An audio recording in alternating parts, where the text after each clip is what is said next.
even though I'm a righty. Uh-huh. I'm ambidextrous. But I was shooting at lefty, and casing blew up. Ouch. And I got hit here. Is that when you were Got a me kid? in all three, Dante? But I'm still here. You're still here. Yeah, thank God. Where am I going?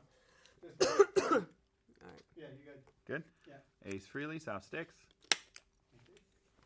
And your name again is? Lindsay. Lindsay. How am I going to remember that? You don't have to. I should. Well, thank you. I'm just trying to think of who I know that's a Lindsay. Lindsay Wagner, the Bionic Woman. Lindsay Lohan. Lindsay Lohan as well. Mark Lindsay and the Paul Revere and the Raiders. There you go. That's a good one. Okay. Are we ready? Yeah. Cool. And I have to learn to sit up straight because I know. always slouch. I have that problem too. Terrible. So we're going to start talking about your new album, Spaceman, that's coming out. Yeah. When I was listening to it, the main impression I was getting from it is that it's very nostalgic in feel. It seems like you have songs like Bronx Boy. What was your mindset with the record? Were you in a nostalgic mood? It wasn't planned. For like my album Space Invader, which came out several years ago, that was a planned theme album to have a lot of songs on there that had to. I'm trying to hide the gum that I had in my mouth and stick it under the table, and it won't let go of me. But No worries. that's all right. That's good on camera. Yeah. Yeah, a lot of people. You know what people are saying? That, I've done about 50 interviews already with people that have heard it, and they said it reminds them of my '78 solo album. Yeah. And I originally wanted to call the album 40 Years Later Really? because it's been 40 years since New York Groove came out. But Gene Simmons, I'm doing a vault experience in Miami with Gene Simmons. You may have heard that I traveled with him around the country for a few of his vault experiences. I actually polled the audience because we were doing a Q&A, and I said, what does everybody think of 40 years after? And it was like, you're shaking your head too. Well, it's sort of like 10 years after the band, so maybe Yeah. it confused people. So Gene all of a sudden Gene steps in, he goes, Ace, I'm going to do a Gene Simmons imitation. Ace, you should call it Spaceman. There you go. And you listen. Gene named the record, not me. I think some people might be surprised that That's the cover. What do you think? I think it looks great. I think it's nice. There was a little Got piece of the gum attached to it. That's all right. It's all Makes it more valuable. It's got the I'm silver. not giving it to you. I only Oh, have I one know. copy. It's yours. I have to take it around today. I think a lot of people would be surprised, maybe if they haven't been following things, that Gene's involved in this record, not just in naming it, but he's on a couple tracks, right? He's on the opening track, Without You I'm Nothing, and he's on Your Wish Is My Command. He's playing bass on that. He's not playing bass on this one. But he co-wrote the first and the third song with me. Interesting. I guess the reason why I say people might be surprised is I think some people think there's bad blood with you and Paul.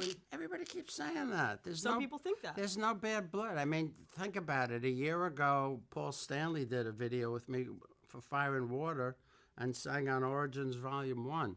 So, that whole bad blood thing is over with. Okay. We all get along great, and we have been getting along great for a while. Who knows what's going to happen in the future? That opens up the question. Obviously, Paul, I knew you were going to ask you it. knew I was, so you just set me up. Thank you. You made my job easier. Obviously, they just announced, Paul and Gene just announced that it's the second farewell tour, but supposedly the real farewell tour for Kiss, that they're going to go on a final tour. And I just want to know if you or Peter or both of you will be involved in any way. Like, when is this going to be aired? This will be aired. When does your record come out? In October? October, I think 17th or 18th or 16th. Okay. Well, I can't remember dates. I need to know if you're going to be involved in this tour at all. I know the fans would. Okay, I have a pat answer, and it's true. Okay. I haven't been invited. You have not been invited. Right. But you're like. I was invited to the cruise, and I'm going to perform on the cruise with a band, and Kiss is going to be performing at different times. So. Really? But anything can happen on the cruise, The I Kiss might cruise. grab Paul or Gene and say, hey, play a song with me. They might do the same to me, or they may not. I don't know. Well, All I can tell you is, the minute they posted it on the internet that I was going to be on the cruise, it sold out in a day. So who knows? I get the impression that you're holding some information back from me. Well, you can't lay all your cards on the table in one day. Well, if you have my word that if like you had a news scoop, but like it couldn't run. I don't believe you. Bill, are you here? Bill. Anyway. I can't give out any information, Okay. but I'm totally honest. Okay. Being honest when I say at this juncture, I haven't been officially invited. Officially. I'll use the word officially, Okay. which leaves a little to the imagination. My imagination is running wild. What I want to know is there snakes on my shirt? I do want to know that. I can't tell. What I want to know is if you were officially invited. Yes. Would you do it? For the right price, absolutely. And not necessarily because I wanted to do a reunion tour, because I'm having so much fun with my own band and recording records at home and producing them and writing them and singing them. I mean, Spaceman is my 4th album since 2009. So it's not something that, like I'm chomping at the bit to do. Okay. Because my career has been going up and up and up and up. So, but the reason I would do it if it was handed to me in the proper way is for the fans. Yeah, I think the fans would really like it. I mean, I know the fans want it to happen because I read the comments on the internet, and 90% of them overwhelmingly are saying bring Ace back. But, I mean, if Paul and Gene decide to put a deaf ear to the fans, I think it's going to hurt their careers. I agree. Those guys, always have done what they felt like doing, even when it was not necessarily the best move. How do you feel about the fact that Tommy is wearing the Spaceman makeup? He has for quite some time now. Well, he's been doing that for, 15 years? But I know a lot of the fans, some of the fans still are not happy about that. I know. Some of the fans want to kill him. I actually like Tommy. He's a friend of mine. And I have nothing bad to say about Tommy. But the reality is the KISS configuration at this juncture is pretty much half a copy band. It'd be one thing if Tommy would have invented his own character, invented his own guitar solos. But unfortunately, he's copying everything I do note for note. So there's not much leeway for anybody to say that what he's doing is original. I don't know how I could handle that, I don't think I could step into a situation and be somebody else. It's almost like being a robot, Poor Tommy. My heart bleeds for him. Well, Paul Stanley once said that he thought KISS could continue on forever with no original members and just like handpick people wearing the makeup. I've heard that statement. You know why I think he said that? To somehow make people accept Eric and Tommy, because that would put them in the mindset that, eventually Gene's going to be replaced and Paul, so it'll be 4 different guys. That's not going to fly. You know it and I know it. So I think that was just a psychological ploy, if you want to call it that. But I mean, I love Eric. And I love Tommy. Tommy used to be my tour manager. Really? I don't think a lot of people are aware of that. Before he joined KISS to take my place, he was our tour manager. Yeah, I did not know I used to send him out to get sandwiches. Next thing you know, he's wearing my makeup and playing my solos. Go figure. You can't write this stuff. If somebody came to a producer with a story about a famous rock band, and they said, yeah, the lead guitarist left, who was loved, appreciated, and a huge sound part of the band, and they hired the road manager, a producer would say, are you crazy? Nobody's going to believe that. Right? Truth. If I was a producer, I'd say, are you crazy? Truth is sometimes stranger than fiction. I'm not sure if I'm really on the world. They say in 2012, that particle projector in Switzerland, they say the world ended in 2012 and then it rebooted. So for a microsecond, we all died. And then now we're in a different reality. We're in a matrix. That makes sense in a lot of ways, actually. So maybe in the alternate universe, I'm still in the band or something else changed. Who cares? I just live life day by day, and I don't worry about the past, and I really don't worry much about the future. Well, I definitely think the Kiss Army would like, if it not for the full farewell tour, then for like maybe a specific, like a homecoming date, a New York date, or something, to see the original four back together. Look, anything can happen. There's probably 5 or 6 different ways a tour could happen. I mean, for all they know, they might want to involve Bruce and Bob Kulick. Unfortunately, Mark, I forget his last name, passed away. Eric Singer passed away. God rest his soul. Eric Carr. Eric Carr. Oh, Eric, forgive me. It's okay. It's okay. Eric's a really good. Yeah, I mean, when I was working with Eric, during the reunion tour, me and Eric were buddy. Me and him would go out to clubs and jam with bands. So I have a great working relationship with Eric, and me and Paul and Gene are fine at this juncture. So anything can happen. The sky's the limit. I think the fans need to speak up. Speak up, fans. Speak up. Go on the internet. Tell Paul and Gene what to do, because you pay their salary. Absolutely. It's true. So you mentioned the record that came out 40 years ago when all of the 4 Kiss solo members did, all 4 of the Kiss members did solo albums. Right. We all went off on our own, got a producer, and each put out a solo record. And they're coming out as reissues on vinyl very soon, each with a different color. From what I recall, history has been kindest to yours, and was kindest at that time, that your solo record, was not only the most, the top selling, but also the most critically acclaimed. Just basically musically, basically considered the best of the 4. Yeah.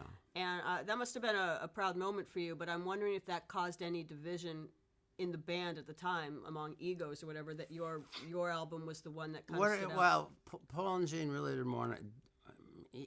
To this day, I don't even think Gene will acknowledge it. But that's okay.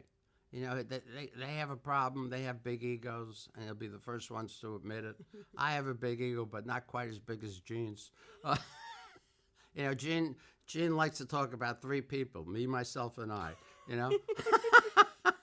So, but as far as the solo albums, I mean, we all went off and did it. I was lucky enough to get Eddie Kramer to produce my record, who had worked with Kiss before, who I felt comfortable with. So my creative juices flowed. That's why that album came out so good. And his assistant was the one that came up with the idea to do New York Groove, which I didn't write, coincidentally. That was written by I don't know who, but it was originally recorded by a group called the Hello People or something. Okay.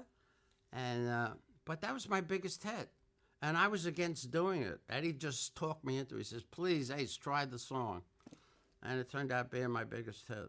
So go figure. I don't profess to be any kind of genius musically. I never even took a guitar lesson. Really? And every day I get guitar players coming up to me going, "Man, if it wasn't for you, I never would have picked up a guitar." And I go, "Well, thank you. That's a nice compliment." But I kind of feel guilty because I didn't even know how to. I did an instructional video in 2009, and they had a guy off camera because they said, "Ace, play this complicated solo that you do," and then they said, "Okay, explain to the viewers." Because this is an instructional video, explain to them what it is. I didn't know what to say. I didn't know the musical terms, so they had to pause the camera, and then this guy would tell me what it is. You're playing a major run going into a minor run with a pentatonic scale, and it was a complete nightmare. I'll never do another, unless I do it on my own and just do it silly and make jokes and say, "Look, I don't know what I'm doing. I just do it." You do it well. Thank you. Going back to the 4 solo records. Yes. That was a risky move, and I can't imagine right now, pick a huge rock band right now, like U2 or the Foo Fighters, or I can't imagine all 4 of them or every member of the band deciding to at the same time put out full solo records all at once, kind of competing with each other. It's a risky move. I guess it probably is a testament to how big Kiss were at the time that you could do that. Think about history. What other group besides Kiss had 4 recognizable characters The Beatles. that all sang lead, besides the Beatles? Okay. Had 4 recognizable members that were clearly, there was an audience for Peter, Paul. Everybody had their favorite, There's not many groups in history like Kiss. We were one of the few groups in the world that could have pulled that off. Yeah. Because, when you think, and I'm guilty of it myself, when you think about a lot of my favorite groups, I don't know the names of every guy in the band. Mm-hmm. You know the lead singer's name or the lead guitar player's name, which are usually the 2 popular guys in the band. Mm-hmm. And the rest, what's the drummer's name? I don't know. Sorry, drummers. What was the second biggest selling of the 4? Yours was the number 1. Do you know? What was the second? Do you know what the ranking was of the 4 I don't. in sales? If you go on the internet, you'll get 10 different answers. Exactly. I think maybe it's between Paul and Gene. I know Peter's was last. If I'm not mistaken. Really? And I love Peter, but, I think Peter's was the least popular. Sorry, Peter. Probably Gene was number 2. It's a toss-up between Paul and Gene. Paul had some good songs. Paul's a great pop writer. Mm-hmm. He writes some great pop songs. Gene's the guy that writes those gritty riff songs like God of Thunder and Christine 16. And I love playing guitar solos on those songs because why did I think I had a hat on? I told you I'm in a matrix here, 1 minute I'm here, 1 minute I'm there. I'm back. Back in the New York groove. So a month after the 19th September. So I had a hat on. That's a first for me. It was. It's a first for me. So 1 month after Kiss put out the 4 solo records. Yes. You guys did a movie, which I remember. Kiss Oh, Meets God. the Phantom of the Park. I know maybe for a while you kind of disavowed it or weren't thrilled with it or weren't proud of it or whatever. But I think it's become a cult classic. So this was a TV movie that came out in, if I have the date right, October 28th, 1978 on TV. And, the obvious question is, why would you decide to make a TV movie? How'd that come about? Because Hanna-Barbera had offered us a lot of money, and my manager thought it was a great idea, and he sold it to us. If you talk to Paul and Gene about the movie, they both hate it. As far as I'm concerned, I think it's campy, funny, and if you're a Kiss fan, you're gonna enjoy the film. I was loaded through half of the movie, so I didn't even know what was going on half the time. But luckily I had cue cards, and I was pretty good at hiding.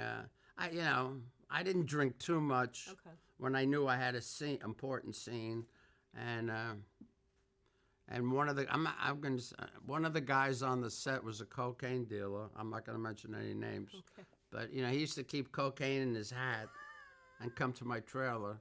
So if I had drank too much, back in those days, I do a little cocaine. I'm not going to lie because I've been sober 12 years. We're only as sick as our secrets. Mm-hmm.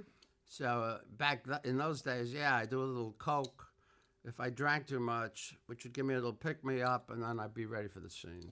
Can you describe the plot of Kiss Meets the Phantom of the Park as best as you can? The plot. The plot? I have no idea what that movie's about. I know there were 4 alternative Kiss robots that this evil scientist, and that was shot at Magic Mountain, incidentally. And he had a secret workshop there, and we ended up having a fight with them. Yep. And my stuntman was black, which was, but he happened to be the best guy. He was the guy that did the flips. When we had the fight, it was a lot of fun doing that. And Peter's stuntman was a real famous stuntman, Billy Joe something. He had done a lot of stunt work. He was one of the most famous stuntmen in Hollywood. I'm not sure who Paul's guy was or Gene, but My guy was black, and he did that gymnastic shit. Remember the part where he does the flips? Mm-hmm. I just watched it. I Before. could have never pulled that off. Thank God for him. But did you fight your stuntman? Because there's one scene where the real Kiss fights the fake Kiss. Yeah. Yeah, it was fake punching and stuff. We practiced. Nobody got hurt. So that wasn't you when the 4 Kiss members fight the robotic cats. Is that you or your stuntman? Fight the They're either cats or wolves. They're some kind of furries. I'm not making this up. Again, how can you make this up? You can't. So that was your stuntman, though. I wasn't present in the Den of Horrors, with the Frankenstein and stuff. That was my stuntman. You want to hear the story behind why I wasn't there? Yep. I threw a fit with the producer. Why? Well, I'll tell you what happened. We were staying at the Chateau Marmont. I don't know if it's still there on Burton Way. And we'd have to drive every morning to Magic Mountain to shoot. And what would happen is they'd wake me up at 7 o'clock. Of course, I had been partying the night before. So, I'm not in a good mood. So they drive us out there. We each have our own trailers. I put on the makeup. So I'm in makeup by 10 o'clock. And I'm supposed to do a scene. I'm looking at the list. I'm saying, yeah. Band has a scene at 11:30, so I'm all ready to rock. And the producer, I get a knock on the door, and the producer goes, "We're gonna do some close-ups of Gene. We don't need you till after lunch," which means I could have slept another 6 hours. So I that happened more than once. So at that point, between all my insanity and my drug-induced insanity, I just said bye. And I jumped in a Mercedes and took off. And my bodyguard was following me in another car. And I'm a good driver, by the way, even though I've had a half a dozen accidents. He was following me, and I was looking at timing the lights. And I got to an intersection where this light was ready to turn red. And I took off, made a left, a right, a left, a right, a left, a right, a left, a right, and lost them. So then I stopped at a deli and got a 6-pack of beer. And then I went over to the Tutankhamun exhibit. Oh, I remember that, yeah. Yeah. So I'm standing out there, and I'm really into Egyptian history. And, I think aliens had a lot to do with the building of the pyramids and a lot of their technology. But to make a long story short, I'm standing outside, after a couple of beers, and I'm going, oh, shit, I wish I could get in here. It was sold out for months. Mm-hmm. Some woman walks over to me, and she goes, would you like a ticket? She gave me a ticket. Awesome. I went in, and I walked through the whole exhibit, and I saw the Tutankhamun head, which is like perfect gold. It's like... And people didn't know it was you, obviously, because you hadn't... No, nobody knew what we looked like without our makeup. Right. So I was walking around without makeup, and it calmed me down. So then I slowly drove back to the set, walked into the producer's office, and apologized. And we made friends, and I was fine for the rest of the picture. Didn't you have some beef with either the producers or the scriptwriters because they didn't do, at first, a lot of lines for you? You had, no lines at first or something? They just had you saying "ack" a bunch of times? No, what originally had happened, whoever wrote the script didn't give me lines because I didn't take the phone call. Everybody in the band was supposed to get a phone call talking about what kind of personality they were and what would they want to say, or something like that. I don't know. I missed the call or something happened, and I think Bill O'Coin said, "Well, Ace likes to say ah." So classic. So I got the script, and everybody's got lines except me. So I walked into Bill O'Coin's office. I said, "You better rewrite this because I want some lines." Yeah. And they did. Awesome. So what was your favorite line that you had in the movie? Do you remember? Well, I'll tell you. We were shooting. It was at the end of the day, and we were shooting indoors. And Peter was having a big problem saying the word talisman. Those things that were in the red box. And it got to the point where he couldn't say it. And I would crack up. We did 25 takes. So finally, the producer said, Ace, you take the line. And I did it. See, I thought you were going to say when you have a line where you go, so much for my solo. So much for my solo. Yeah. I think because you're like imprisoned. So the Yeah, solo's not going to happen. I'm trying to, give me a second. What were some of the lines I had? Remember when we were locked inside the bars? Mm-hmm. And I think I said something like, I'll get us out of here. And I went like that. And we disappeared and were transported to another place. And then we had a fight with monsters. I don't know. We had a lot of fights in that movie. There's at least 3. Yeah, luckily nobody got hurt. Did you have to do any training? There's like a karate scene. Did you train for these fights? We just went over them with the guys. And, very professional crew. Mm-hmm. The stuntmen were all great. And I think the movie's really, really entertaining and silly. You got to look at it in the right light. Yeah. It's not a serious film. Paul and Jean took that movie very seriously. Okay. And I just took it as just like another silly. I mean, come on, we're superheroes. We got comic books out. How serious can you take Kiss? I never took Kiss seriously. And Paul and Jean, they were always so serious. Maybe it's because they weren't loaded. Neither of those guys drank or did drugs. So I mean, the whole roller coaster ride of Kiss to me was just like this jolly, crazy ride where I'm wearing makeup and dressed up as a superhero, and playing guitar and having fun and meeting beautiful women along the way. So I mean, I just never took the thing that seriously, even though we were like one of the biggest groups in the world. And I still look back on it today, and I go, wow, that was weird. And I remember when we did the reunion tour, we sold out Dodger Stadium in Detroit in 48 minutes. It was a record. And I remember that night, wearing the same costume, same makeup, but what was it, 15, 20 years later? And I got this deja vu. I'm going, am I in the 70s or am I in the 90s, Because everything looked the same, The makeup covers up a lot of the wrinkles and imperfections. And we looked like we did in the 70s pretty much, because I had trained for that. I had gone to the gym every day and got in shape. We all did. And it was just like a moment there of deja vu where I go, am I time traveling? Did I go back in time? Am I in the 90s? Am I in 2020? Who knows? We still don't know. We might I be don't in the know. Matrix. You know what? And the way I live, I don't care. I don't care if I'm living in an alternate universe. Because I'm having fun. I have fun wherever I go. I have a beautiful woman. I have a beautiful home. I have a beautiful daughter. And everybody's good. Everything's healthy.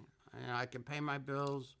And sounds like a good life. As Jean would say, that's the way she goes it. I wanted to ask you another question about Kiss Me to Stand in the Park, because you were talking about Peter Criss's lines. I thought wasn't his voice dubbed by another actor in the movie? Yeah. What happened was after, the post-production on that film, they realized that the problem he had with that one line, there was more imperfections. And, it was a production call. We have nothing to do with it. But they actually replaced Peter's voice in the whole film. Wow. Which is kind of, I would have been really pissed off if it was me. Yeah. But I know how to speak. Luckily, even though I'm from the Bronx. But you can tell that from my accent.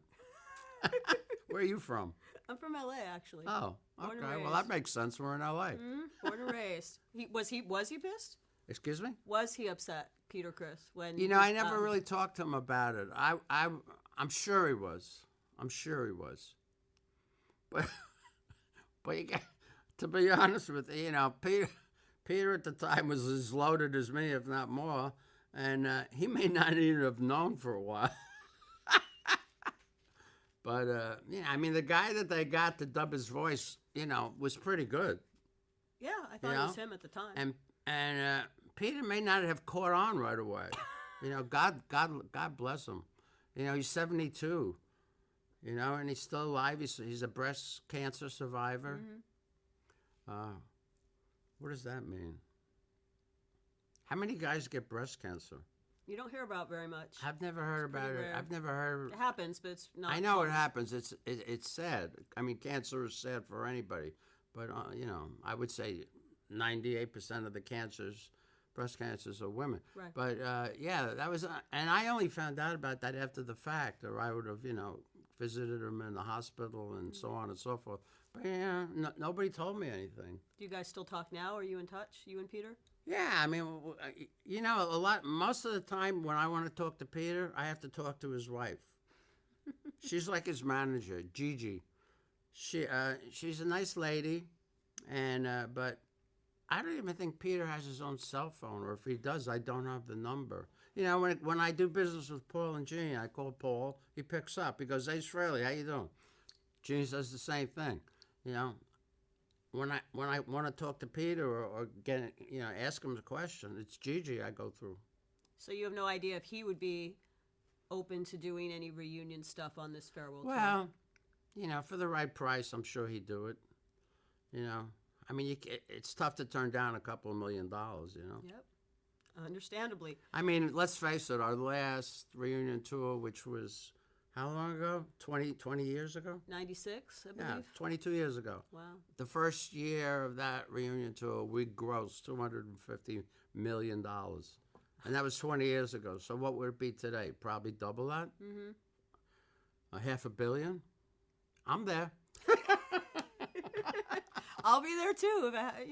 If you're there, I'm there. Everybody will be there. Speaking of concerts, when for Kiss Meets the Fan in the Park, you said it was at Magic Mountain. You did you do a free concert at Magic Mountain, or was that concert? Yes. We did several. We invited a whole bunch of people, and inside the in the parking lot, we set up a huge stage, and we invited a lot of people. It was free, so you know we got about 3,000 or 4,000 kids there.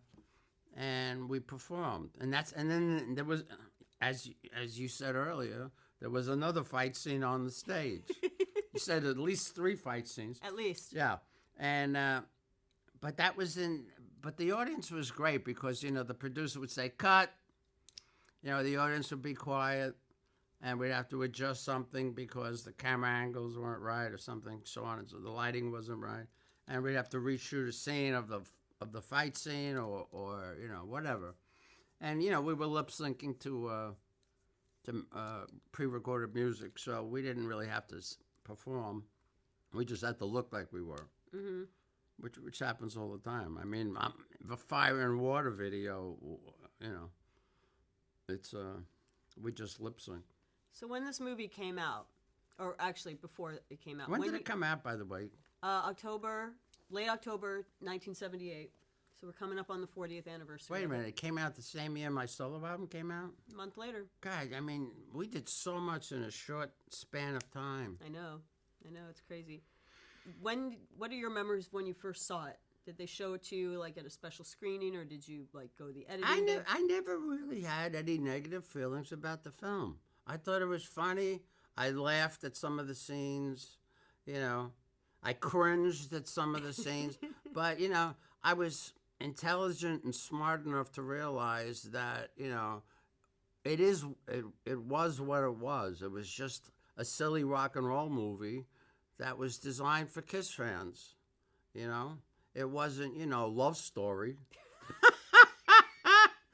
You know? So I took it in that light, and to this day, you know, I don't have a problem with the film. What did the fans think about it at the time when it came out? Obviously, we didn't have the fans liked it. Okay. I think the fans liked it. Because, see, I was under the impression that there was a bit of a backlash to it, that a lot of the fans did not like it. That's possible. Because at that time, there was no internet, so I couldn't go on YouTube and read comments. So I was kind of out of touch. But if some of the fans didn't like it, you know, so be it.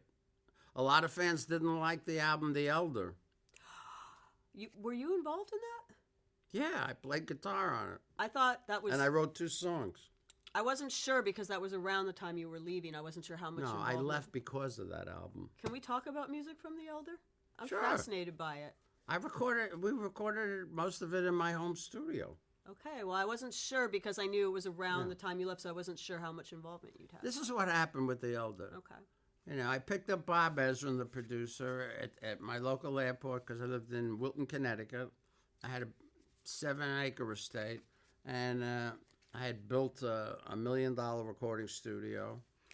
And I told the guys, let's record up at my place, you know.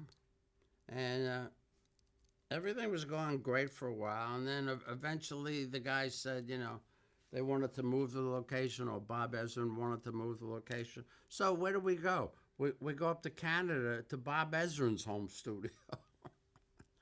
Never in a real studio. And but the experience was very frustrating. Except for the 2 songs that I wrote that I was happy with.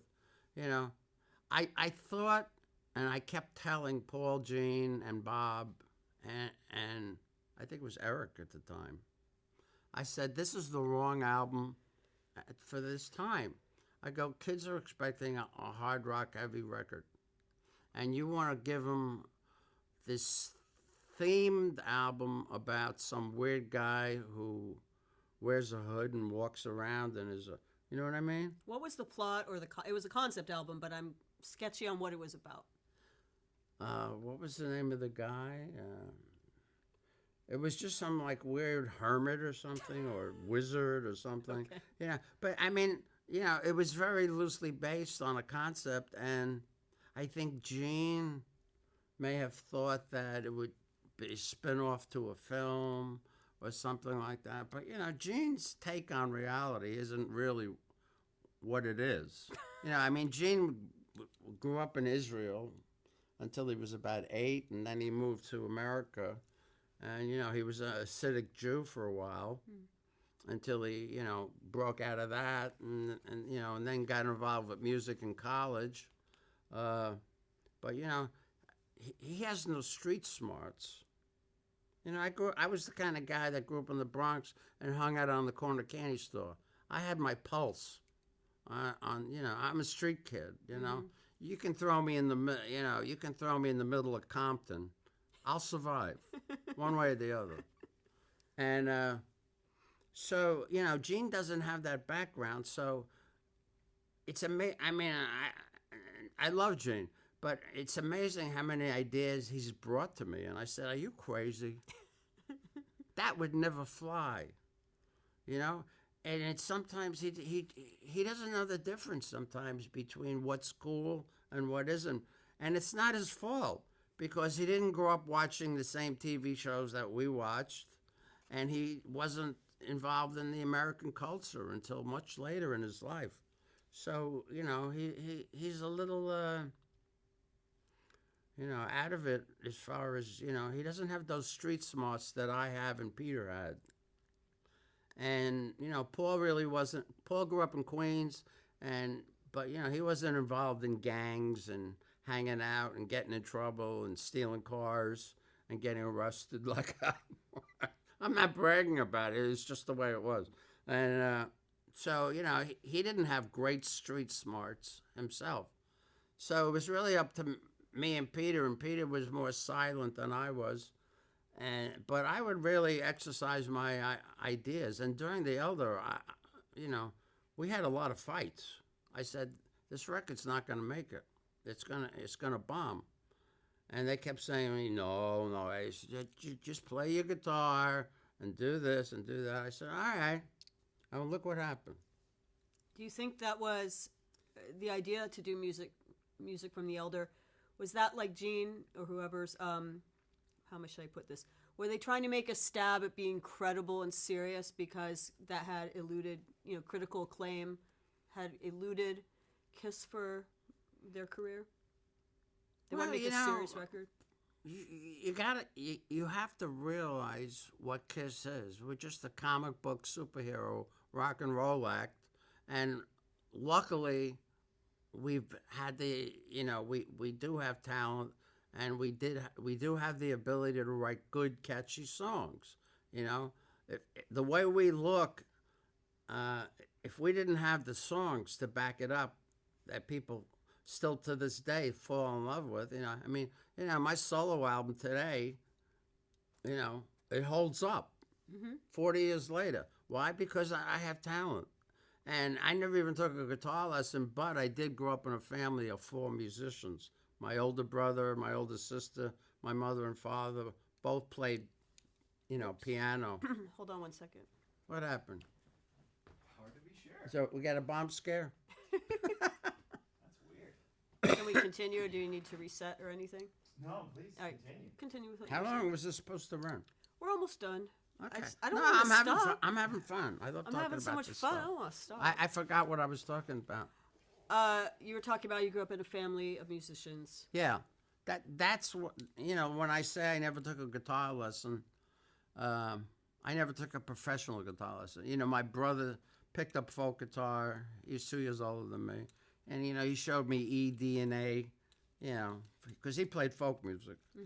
And of course, as soon as a friend of mine had gotten an electric guitar with a small lamp, and I went over his house, and I already knew how to play an E chord, and I plugged into the amp and turned it on 10 and hit an E chord, and I was in love at first sight, and I knew that was going to be my shtick. I knew I was going to. So that Christmas, my dad got me an electric guitar, my mom and dad, and the rest is history. The rest is history.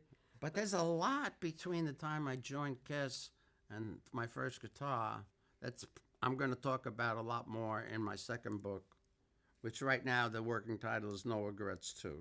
No regrets too. Is that TOO or the number 2? That's a good question. It's only a working title. Okay. My second choice for the title is Thanks for the Memories. I like that one too.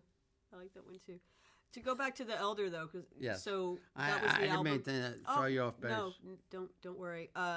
So music from the Elder is the album that ultimately led to you leaving Kiss. Well, when you're in a super group and you work with a bunch of people and they don't listen to you, and you turn out to be right, a light bulb goes off in your head and you say, maybe I should be working with people that agree with me, you know.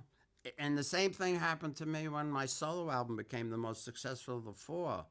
I realized I was more creative away from Paul and Gene and Peter than I was with them. Because even though we were all from 4 different backgrounds. Peter was closer to my background, but 4 different guys with 4 different backgrounds. But the chemistry of the 4 of us and the collective thought was what made Kiss great. You know, if we were all street kids, Kiss would have bombed because all 4 of us would be getting drunk. But the fact that Paul and Gene were sober, they were taking care of business and making deals, while me and Peter were loaded. Well, So that's what made Kiss work, you know. They took interviews very seriously. I do today because I'm sober and I know it's a part of the business and I actually enjoy it. And I'm having fun with you. I'm having a great time. Yeah.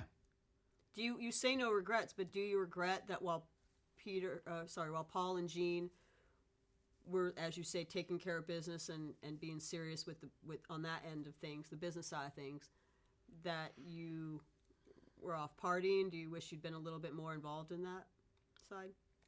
No.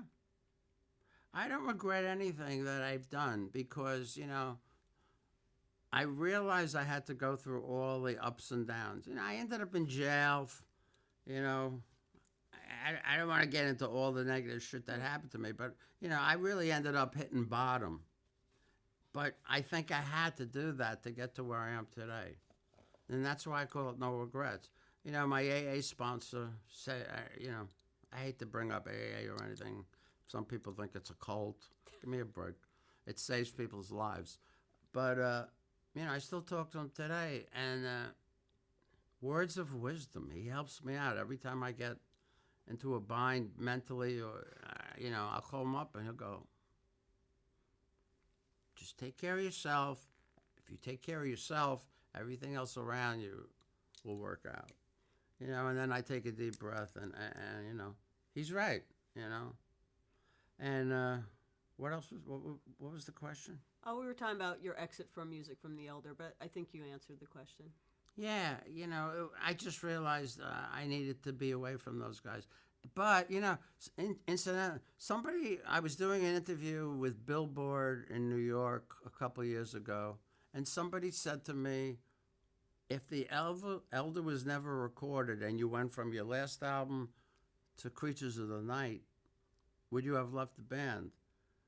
And when I thought about it, I said, there's probably a good chance I wouldn't have. Because Creatures of the Night, see, they listened to me, but when? After I had already exited the band. Because I'm not playing on Creatures of the Night. That's the album that has I Love It Loud on it, right? Yeah. I like that song a lot. It's one of my... There's great songs on it. That's the album we should have recorded at my house instead of the Elder. But, look, when Peter left the band, something really became apparent to me. See, we used to vote. And when two of us, let's say me and Peter and Paul and Gene, were voting at opposite, then there was Bill O'Coin, our manager. He was the tiebreaker. So if me and Peter wanted to do one thing a different way, Paul and Gene wanted to do one thing a different way, Bill O'Coin would step in and say, no, I'm gonna go with either Gene and Paul or Peter and Ace. But that all disappeared. They fired Bill O'Coin. Peter was retired, asked to leave. And I realized I had lost all my power in the band. Because even if I wanted to do something, Paul and Gene could outvote me. And that's what happened with the Elder. And then I realized, I don't have I have no say in this band anymore. So that's one of the main reasons I decided to move on. Understandable. Makes sense. Was that how it always was divided? Was it always sort of like Paul and Gene here and you and Peter there? No. Sometimes I agree with Gene. Sometimes me and Gene would be against Paul and Peter. Okay. Yeah, it was a collective thought, like I said.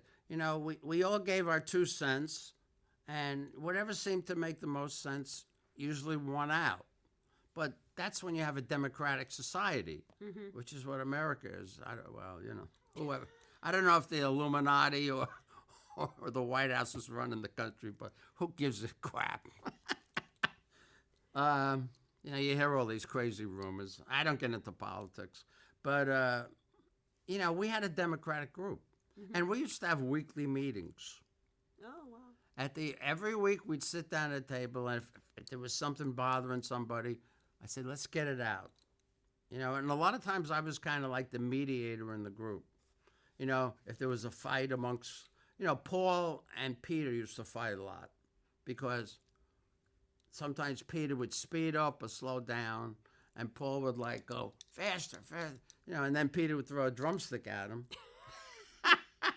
And then at the end of the show, we get back in the dressing room, people throwing things around. And I'd say, hey, let's cool it. We got a show tomorrow night. And I'm a Taurus. I like harmony. I don't like confrontation, even though I've had tons of bar fights. And fights with cats, robotic cats, and stunt doubles.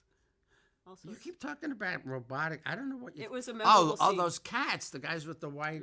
Yeah. Anyway. Yeah, you got it. Well, I'm just a little retarded. Don't worry about me. I know that we obviously Kiss had a kind of a second act once they took the makeup off, and they had hits after that. Yeah. But I think we all agree that it was the Fab Four, the first 4 that were the core Kiss. So I really do hope that we'll see the 4 of you on stage again together before the farewell tour is over. Anything can happen. It's real, the ball's in Gene and Paul's court. So fans, if you want it, speak up. If you don't. They want it. I'm okay either way. Don't worry about me. They want the best. Well. They need to get the best. I'm the best. Well, let's face it. Thank you so much. This was such a treat. It was so my much pleasure. Fun. Thank you. It was a thrill to talk to you. It was a lot of fun. Thank you, viewers.